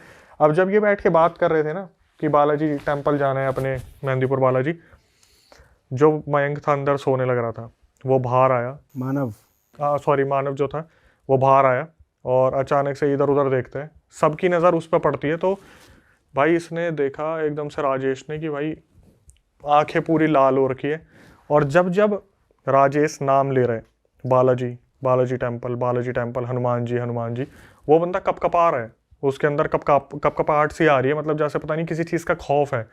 उसने सुना, वो अंदर चला गया वापस, जो मानव था। मौसा जी आए तो मौसा जी ने बोला कि क्या हुआ। इन्होंने बताया कि उस टाइम इसके मम्मी पापा भी वहीं थे, बस एक रियल एस्टेट वाला भाई नहीं था। इन्होंने बताया कि ऐसे ऐसे अभी आया था बाहर और पूरी आंखें भट लाल हो रखी है, और जब जब हनुमान जी का नाम आया तो इस तरीके से रिएक्शन दिया जैसे हमारा नहीं है वो मानव, हमारा नहीं है। तो भाई मौसा जी बोले ठीक है, एक बार मैं चल के बात करता हूँ अंदर। मौसा जी वहाँ पे गए, मौसा जी ने पूछा कि क्या हुआ, तो मेरे साथ चलेगा ना बालाजी मंदिर। उठ के सीधा उसने बोल दिया कि चला आ जाए यहाँ से, चला आ जाए, इससे पहले कि तेरे साथ कुछ गलत हो जाए। इसके मौसा जी समझ गए कि ये वो नहीं है, कोई और ही चीज़ है। तो क्या हुआ, हड़कंप मच गया एक, वहाँ पे चिल्लम चिल्ली शुरू हो गई। जो मानव था वो चिल्लाने लग गया कि मेरे को मंदिर लेके जाओगे तुम, ऐसे कैसे मंदिर ले जाओगे, मेरे से बिना पूछे तुम मुझे कैसे मंदिर लेके चले जाओगे, मार दूंगा, आप ये कर दूंगा, वो कर दूंगा। जब घर में ये चिलचिलाहट शुरू हुई ना, तो इनके घर के पीछे 3 भक्तों का घर था, एक घर में 3 भक्त थे। अब वो पूजा करते होंगे, भक्त थे, उनमें से क्या हुआ, एक भक्त आ गया देखने के लिए कि हुआ क्या है। वो भक्त वहाँ पे बैठा, उसने पूछना शुरू करा कौन है तू, नहीं बताए, नहीं बताऊंगा, मेरे को मंदिर लेके जा रहे हैं, मैं नहीं जाऊंगा, तू यहाँ क्या करने आया, तेरे को भस्म कर दूंगा। वहाँ पे वो बोल रहा है जो भक्त है कि मैं तेरे को भस्म कर दूंगा, यहाँ से बोल रहा है तू मुझे क्या भस्म करेगा, मैं तुझे भस्म कर दूंगा। बार बार पूछना शुरू करा कौन है कौन है कौन है। तब उस एंटिटी ने पहली बार बताया कि मैं जिन हूँ, जिन। तो इन्होंने पूछा कि भाई तू मतलब इसके शरीर में क्या कर रहा है और तू किस मकसद से आया, तेरे को चाहिए क्या, जो चीज़ तेरे को चाहिए तू बता दे।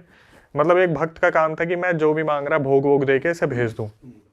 काफ़ी टाइम तक बोलता रहा नहीं जाऊँगा। पूछा गया क्यों नहीं जाएगा, क्या दिक्कत है। वो जो जिन था वो ये चीज़ बोलने लग रहा है मुझे इस बच्चे को लेके जाना है, इसकी आवाज़ मुझे बहुत पसंद है और मैं इसके अंदर पिछले 2 महीने से हूँ। पिछले 2 महीने से मैंने इसे पोजेस करने की बहुत कोशिश की, मैंने इसके शरीर पर कब्जा पाने की बहुत कोशिश की, लेकिन हमेशा ये कैसे न कैसे बच जाता था। लेकिन इस बार मैं इसे लेके जाऊँगा। तो भक्त ने पूछा कि अब तूने इस पर कब्जा कैसे पा लिया। बोला जब ये जंगल में आया था ना, अपने दोस्त को याद कर रहा था और जब ये रोने लगा, डिप्रेस हो गया, तब मैंने इस पर कब्जा पा लिया। जब ये बहुत ज़्यादा इमोशनली कमज़ोर हुआ और अभी वीक हो गया एग्जैक्टली तब मैंने इसके ऊपर धावा बोल दिया और मैंने इसे पोजेस कर लिया। 2 महीने से नहीं जाऊँगा। भक्त ने अपने मंत्र पढ़ने शुरू करे, क्रियाएं शुरू करी और पूछना शुरू करा तू बता दे क्या चाहिए तेरे को। उसने क्या करा, बोल दिया कि एक काम करो मेरे लिए ये वाली चीज़ लेके आ जाओ। नॉन वेज का नाम लिया कि इस चीज़ का भोग लेके मैं चला जाऊँगा। मंगवाया गया। जो राजेश है वो अपने मौसा जी के साथ वो सामान लेके आए मार्केट से। वहाँ पे क्या हुआ, एकदम से जैसा होता है ना भोग उसने सूंघा यूँ करके, अचानक से वहाँ पे बेहोश हो गया। बेहोश होने के बाद चलो फाइनली सब हो गया। भाई ऐसा कुछ भी नहीं था, वो जिन सारे झूठे वचन दे के गया वहाँ पे। 1 रात बीती, 2 रात बीती, राजेश सोने लग रहा था। उसने क्या करा, राजेश ने जैसे होता ना एक ठंडी हवा का झोंका राजेश की कमर पे लगा, जैसे भरी गर्मी में यार एकदम से ठंडी हवा कहाँ से आई। उसने पीछे मुड़ के देखा, उसका जो भाई था, वही जो मानव था, वो उसे घूर घूर के देख रहा है कि तुम्हें लगा मैं चला जाऊंगा, प्रॉपर आवाज बदल गई, प्रॉपर कि मैं इसे लेके जाऊंगा, मुझे इसकी आवाज़ बहुत पसंद है, तुम्हें क्या लगा। मैंने जो वचन दिए वो सही है। अब ये भाई उठ के सीधा भागा, इसने अपने पापा को बताया कि ऐसे ऐसे इसके साथ दिक्कत हो रही है। सारे घर वाले आए, पूरा कमरा उथल पुथल कर दिया, चिल्लम चिल्ली हो रही है। उधर से समझ गए थे उस भक्त को बुलाने का तो कोई फायदा है नहीं, क्योंकि जिनने उसका कर दिया था कि उल्लू बना दिया था उसे। तो इन्होंने क्या करा, फिर दोबारा किसी से पता करना शुरू करा, लेकिन 5-10 मिनट में वो पोजेशन के बाद वो जो मानव था वो बेहोश हो गया था। इन्होंने क्या करा, किसी से पूछताछ करी, फिर एक उसको बाबा को बुला के लेके आए, जो बाबा वहाँ पे मानने वाले थे, जिनका नाम था किसी और को। हाँ, किसी और को। तो सुबह जब वो बाबा आए तो उन्होंने साफ साफ बता दिया, भाई ऐसा है कि ये जो लड़का है इसको पोजेस कर रखा है एक जिन ने, लेकिन इसके साथ कोई दूसरी आत्मा भी है। जिन तो है ही है, लेकिन कोई और भी एक आत्मा है, और वो आत्मा इसे प्रोटेक्ट कर रही है। तो ये थोड़ा सा हैरान हो गया कि कोई और आत्मा इसे प्रोटेक्ट कर रही है, मतलब। तो बताया जाता है कि इसके साथ ऋतिक की आत्मा है। ऋतिक जो गायब हुआ था, उसके साथ क्या हुआ क्या नहीं हुआ, वो नहीं लेकिन पता चला। बस वो बता तो दिया था भाई कि उसका हुआ जो हुआ, किडनैप करने वालों ने शायद खत्म कर दिया उसे। अच्छा। बट उसकी आत्मा इसको प्रोटेक्ट कर रही है उस जिन से, वरना वो जिन 2 महीने से कोशिश कर रहा है कि इसे लेके चला जाए। अब ऐसी ऐसी बातें बता दी वहां पे भाई, सुन के ना सबसे पहले राजेश बोला कि भाई मैं बता रहा हूँ, मेरा कलेजा फट गया। वो जिन बोला कि तुम्हें इतना पता है, तुम्हें अपने परिवार वालों के बारे में इतना तो पता नहीं है। तुम्हारा भाई तुम्हारे बगल में सोता है, रोज रात को 1:30 बजे मैं इसे अपने वशीकरण करके शमशान पे लेके जाता हूँ, वहां पर क्रिया करवाता हूँ, और तुम्हारे उठने से पहले वापस आके लेट भी जाता है। कैसी क्रिया? अब वो वहां पे जाके करता होगा, कोई जिन विन की सेवा करता होगा, भोग चढ़ाता अपने होगा, वश में करने के लिए पूरा पूरा वश में कर लिया था। बताया कि राजेश के बगल में वो सोता है, रात को उठता है, 1:30 बजे वहां जाता है और वापस आके लेट भी जाते हैं। घर में किसी को पता ही नहीं है, ये 1.5-2 महीने से चल रहा है। अच्छा। अब उससे बाबा जी से बोला गया कि इसे ठीक करना है, कैसे करा जाए। तो उस टाइम पर उन्होंने बताया कि सबसे पहले तो इस जिन को निकालना पड़ेगा, लेकिन ऐसे नहीं होगा, कम से कम मेरे को 2-3 दिन चाहिए होंगे कि मेरे को हवन करना पड़ेगा। भाई वहाँ पे उस टाइम पे वो धागे वागे दे गए जो बाबा जी थे कि ये धागे मैं दे रहा हूँ, और इससे अभी तक तो प्रोटेक्शन हो जाएगा, लेकिन जो तीसरी रात आएगी उस दिन मेरे को हवन करना है। एक रात आराम से निकल गई। दूसरी रात इसकी आँख खुली राजेश की, एग्जैक्ट 1:30 से 2 के बीच में। इसने पीछे मुड़ के देखा, वो जो भाई था वो था ही नहीं वहाँ पे। इतने एकदम से ही हो जाता, भाई कहाँ चला गया, भाई कहाँ चला गया। वो चिल्लाने लगता, पापा पापा भाई नहीं है। मानव पता नहीं कहाँ चला गया। एक बार देखना शुरू करना, तो जाके देखा एक कमरे में एक कुर्सी के ऊपर उकड़ू बैठा हुआ है। अच्छा। इस तरीके से बिल्कुल, और बार बार यही कि अब इसे ले जाने का वक्त आ गया, इसे ले जाने का वक्त आ गया। तुम्हें क्या लगा मैं कोई आम जिन हूँ और मैं ऐसे ही इसे छोड़ दूंगा? इन्होंने पकड़ने की कोशिश करी, हाथ पैर छुड़वा के सीधा ये भागा है, उसी वाले बरगद के पेड़ के ऊपर जाके ऊपर बैठ गया। सारे घर वाले पीछे पीछे भागे। इनके घर से मेरे ख्याल से 100-150 मीटर की दूरी पे होगा, वहीं पे शमशान है, वहीं पे वो नहर है, और नहर के पास एक हैंडपंप लगा हुआ है। तो जब ये वहाँ पे पहुंचे, ऊपर देखा भाई ये तो बरगद के पेड़ के ऊपर जाके बैठ गया। अब वहाँ से बार बार बुला रहे, नीचे आ जा नीचे आ जा, हम तेरे पेरेंट्स है, कोई नहीं है, इसे लेके जाने का वक्त आ गया। बुला लो कितने भक्तों को बुलाओगे, बुला लो कितने गुरुजी को बुलाओगे। तो उस टाइम पे क्या हुआ, हनुमान चालीसा पढ़ी गई, और बहुत सारे मंत्र थे जो बहुत रिस्पेक्टेड है, तो मैं उनका नाम इस तरीके से नहीं लूँगा। मंत्र पढ़े गए। उसके बाद राजेश और उनका सबसे बड़ा जो भाई है रियल एस्टेट वाला, वो ऊपर चढ़े, वो उसे नीचे लेके आए कैसे न कैसे। और ये समझ नहीं पा रहे थे कि एक्चुअली में जब गुरुजी ने बोला था ना कि तीसरी रात में हवन करूंगा, तो साला ये बाहर कैसे निकला, मतलब ये गेट खुला कैसे, इन्होंने ताला लगा रखा था। वो पता चला वो रियल एस्टेट वाला भाई आया था 1:30 बजे, उसे किसी काम से जाना होगा या आना होगा, उसने वो ताला खोल दिया। ताला खुलते ही ये भाग गया।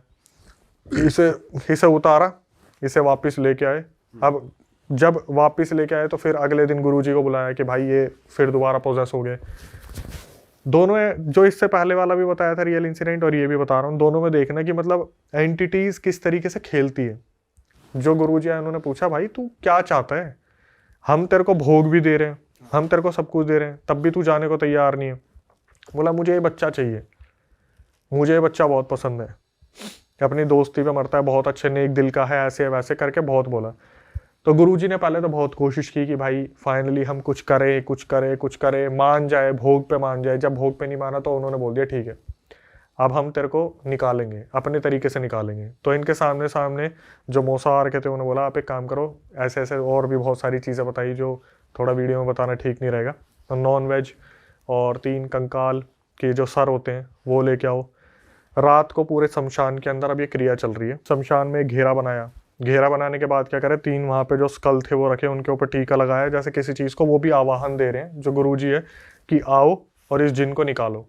अब यहाँ पे राजेश खड़ा है, उसके पापा खड़े हैं, रियल एस्टेट वाला भाई खड़ा है, उसके जो मम्मी है वो खड़ी है और देखने लग रहे हैं। और ये बंदा क्या कर रहा है, जो राजेश है उससे पूछ रहे हैं, ये वो जो मानव था उससे पूछ रहे हैं कि निकल रहा है नहीं निकल रहा, आखिरी बार पूछ रहे। वो पता क्या कर रहा है, एक बार नहर की तरफ देख रहा है, एक बार शमशान की तरफ देख रहा है, एक बार नहर की तरफ देख रहा है, एक बार शमशान की तरफ देख रहा है। गुरुजी ने बोला तू मुझे ये बता दे कि तेरे को कैसे मौका मिल गया, मतलब एक इंसान अगर बस रो रहा था तो तूने मतलब इस तरीके से कैसे कब्जा पा लिया।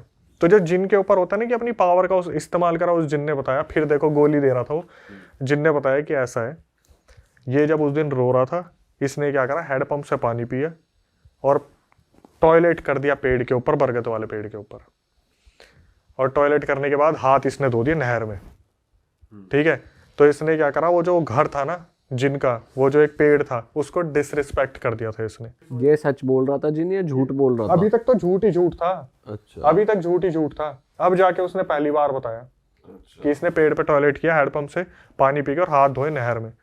नहर वाली एंटिटीज, पेड़ वाली एंटिटीज, जो जितने भी वहां पे वास कर रही थी, सारी की सारी इस पर कब्जा पाना चाह रही थी, लेकिन जिन इस पर टूट पड़ा और उसे जिन ने किसी ने आने नहीं दिया होगा। फिर अब इन्होंने क्रिया करनी शुरू करी तो राजेश बता रहा, अक्षय भाई यहाँ पर अग्नि जल रही है, हवा का झोंका आ रहा है, हवा का झोंका रुक जा रहा है, हवा का झोंका आ रहा है, हवा का झोंका रुक जा रहा है। जैसे होता है ना पूजा में एक दखल डालनी है, क्रिया के अंदर दखल डालनी है कि ये नहीं होनी चाहिए। बड़ी मुश्किल से वहाँ पे सारी क्रिया हमारे सामने हो रही है और वो जो मानव था वो वहाँ पे बुरी तरीके से चिल्लाने लग रहा है, नहीं जाऊँगा नहीं जाऊँगा नहीं जाऊँगा। एट द एंड हुआ क्या, मानव को उठाया। जैसे होता ना कि एक बाबा ने, वो जो गुरुजी थे उन्होंने कैसे ना कैसे कंट्रोल पाया उस एंटिटी पे, घर के अंदर लेके गए। चलो सारे घर के अंदर लेके गए, एक मटका खोला, मटके के अंदर उस चीज़ को लेके आए, जो भी चीज़ थी, वो जो जिन वगैरह था उसे मटके में डाला और उसके पापा को बोला, जो राजेश के पापा थे, कि एक काम करो, अब आप इसे शमशान के वहाँ पे जो बरगद वाला पेड़ है उसके नीचे गाड़ के आओगे। और इस चीज़ का ध्यान रखना, अगर आपने पीछे देखा तो आपका लड़का यहीं ख़त्म है, मैं भी कुछ नहीं कर पाऊंगा। अब मैं वो दृश्य बताता हूँ, थोड़ा सा इमेजिन करने की कोशिश करना है इसे। राजेश, उनका परिवार सामने देख रहा है कि उसके पापा उधर जा रहे हैं बरगद वाले पेड़ के पास, 100-150 मीटर दूरी पे। उसके पापा वहाँ गए, खुरपी से उन्होंने मटका गाड़ा, ऊपर मिट्टी रखी। जैसे ही वापस मुड़े, उसके पापा एकदम से दूर से दिखता ना हिले, उस जिन ने उसके पापा के कंधे पे हाथ रख दिया पीछे से। ये एकदम से ये क्या भार आया इसके पापा ने क्या करा, हनुमान चालीसा पढ़नी शुरू करी, आगे चलना शुरू करा, दोनों पैर पकड़ लिए। अब दूर से ये देख पा रहे कि पापा रेंग रहे हैं, इस तरीके से करके चल नहीं पा रहे, रेंग रहे हैं, कि पैर भी पकड़ लिया। धीरे धीरे धीरे धीरे आगे आए। अब आवाज आनी स्टार्ट हुई दादी की कि बेटा हमें माफ कर दियो, हमने तुझे घर से निकाल दिया था, एक काम कर, तू वापिस आ जा, पीछे पलट जा, आ जा हमारे पास। जिन खेलने की कोशिश कर। यस, दादाजी की आवाज आई, मैंने पी के तेरे को बहुत सुनाया था ना, मुझे माफ कर दे, मुझे भी अपने साथ ले चल, मैं तेरे पीछे ही तो हूँ। पुराने ट्रॉमा याद दिला। एग्जैक्टली। इसके बाद वाइफ की आवाज कि हमारा बच्चा बच तो जाएगा ना, हमारा बच्चा बच तो जाएगा ना। खुद राजेश की आवाज कि पापा भाई को बचा लो, मैं पीछे ही खड़ा हूँ, हमें ले चलो, हमें ले चलो, हमें ले चलो। एक दृश्य इसके पापा ने जो देखा कि वो जो लड़का है वो जा चुका है, मतलब पूरा इल्यूजन क्रिएट किया गया कि पीछे पलट जाओ कैसे भी। भाई इसके पापा ने, बस इसके पापा को इतना पता था अगर मैं पीछे पलटा तो लड़का गया।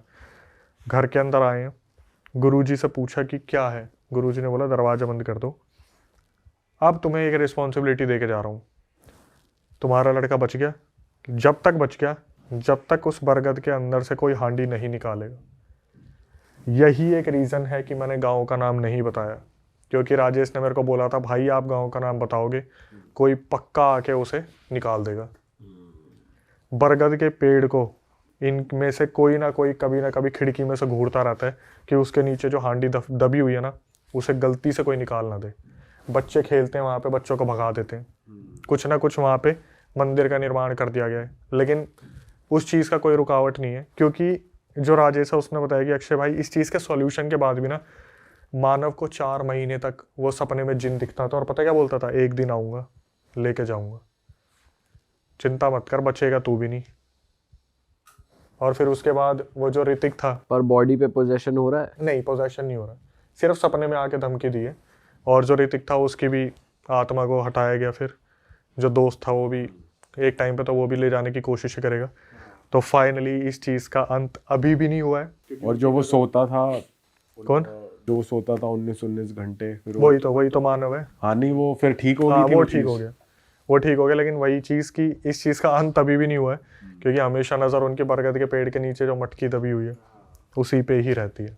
भाई साहब लास्ट का सीन अलग ही है, जब वो भाई पूरी वो सही दिखा रहा में भाई यार, पूरे illusion परिवार create की कर रहा। आवाजें आ रही हैं। तो मैं यही तो बता रहा था कि इस चीज़ को बस इमेजिन करना कि अगर ये चीज़ हो तो कैसा होगा। आ रहा है ऐसी क्लिप्स में, ऐसी वीडियोस में, तो फटाफट जाइए प्लेलिस्ट पे बिंज वॉच कीजिए और सारी वीडियोस देख डालो और मौज काटो। That is it. हम मिलेंगे नए पॉडकास्ट में, नए क्लिप में। Till then bye bye, see you, take care, do subscribe.